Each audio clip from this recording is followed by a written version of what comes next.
Hi, I'm Dr. Larissa, the Channel Mum Women's Health and Fertility expert.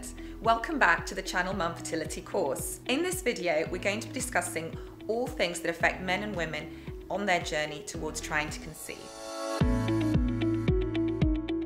So starting off with the woman first, in terms of some of the issues that you might be having, so when you see your GP or specialist, they will do certain tests that include blood tests and also an ultrasound that may potentially diagnose these.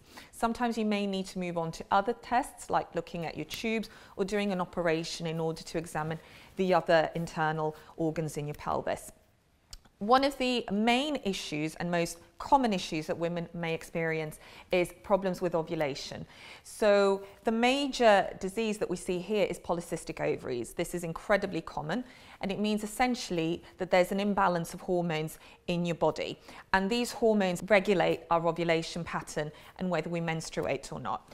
If you're having problems ovulating, it might mean that there are polycystic ovaries that are there, and this may be something that you need to seek help with, or to take a certain drug such as Clomid in order to make sure that you do ovulate. There's been two occasions for me where I had prolonged periods where I wasn't ovulating.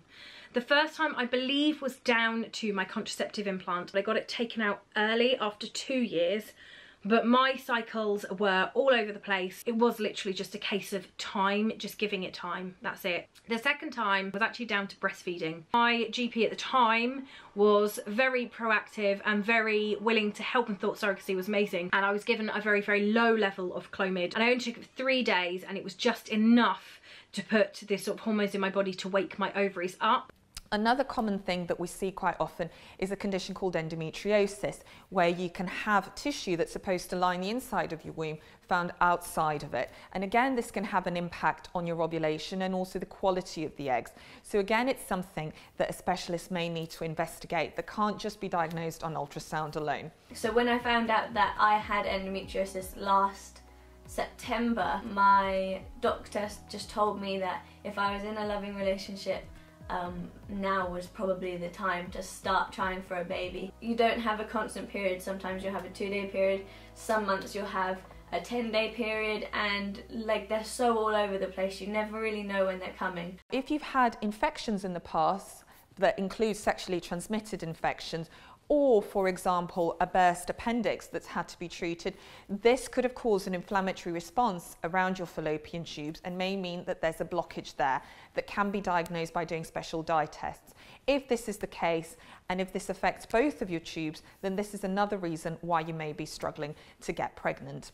And then from the male perspective, there can be issues with sperm counts and how well the sperm move. And this can be due to a couple of different reasons. So again, really important to see your specialist. Some of those reasons can be relatively simple, such as, for example, spending long periods of time in underwear that's too tight, or in conditions that increase the amount of heat around the testicles, so prolonged driving, or where a person drives a taxi or a lorry for a long period of time, and means that their testicles are exposed to those temperature changes. Or it could be something as complex as genetic disorders that the man may not necessarily know about, but that can be picked up by doing specialist tests. So when you're having problems and struggling to get pregnant, it's really important that actually both you and your partner are investigated and not just one alone. And then a final thing I want to mention is when you're struggling to get pregnant after multiple rounds of miscarriage. Miscarriage is a really, really common thing that a lot of women suffer from, and having 1 or 2 miscarriages is again so common that a lot of the time you may not necessarily get investigated for it. I myself have suffered for many years before we successfully conceived with Jay, but I can tell you it has been one of the most kind of stressful periods of my life, and I sadly have gone on to suffer a number of miscarriages as well. I know a lot of us suffer with this, sometimes quietly. We don't talk to anyone about it. I didn't talk to a lot of people about the subject for a very long time. For me, first time round, I actually wasn't able to get pregnant again. I had the Asherman syndrome, so unexplained infertility for a while. Then I lost the second one. I didn't want to fall pregnant straight away. I just needed to grieve, and my husband and I went on a holiday, and sort of reconnected and had some time together and stuff. Now, this is mainly due to the fact that the embryo that's created is, genetically speaking, abnormal. It doesn't mean to say that either you or your partner are abnormal, but the actual embryo may not be compatible with life. And so sometimes it's important to bear that in mind and take comfort from the fact that it's not your fault and that this is something that happens a lot. However, if you're having 3 or more miscarriages in a row, then it's really important that you do see a specialist about that.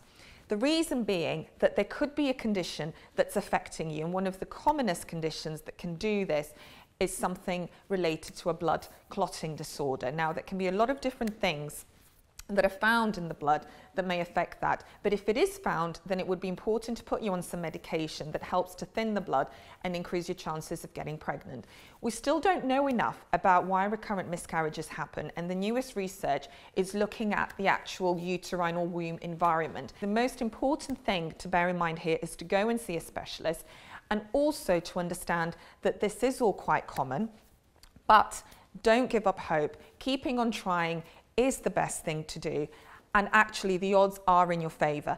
Again, studies have shown that where women try for a longer period of time, 85% of them, in the absence of any disease, do manage to get pregnant. So please don't give up hope. I hope that was helpful, and if you've been affected by any of the topics or issues discussed in the video, then please use the link below in order to connect to the new Channel Mum Trying to Conceive support group. We've created a special series of videos to help you at every stage of your journey in trying to get pregnant. I'm also going to be sharing my very special pregnancy and fertility smoothie that we will be making together and that you can produce every day at home and use to help give you a nutritional boost on your way towards getting pregnant.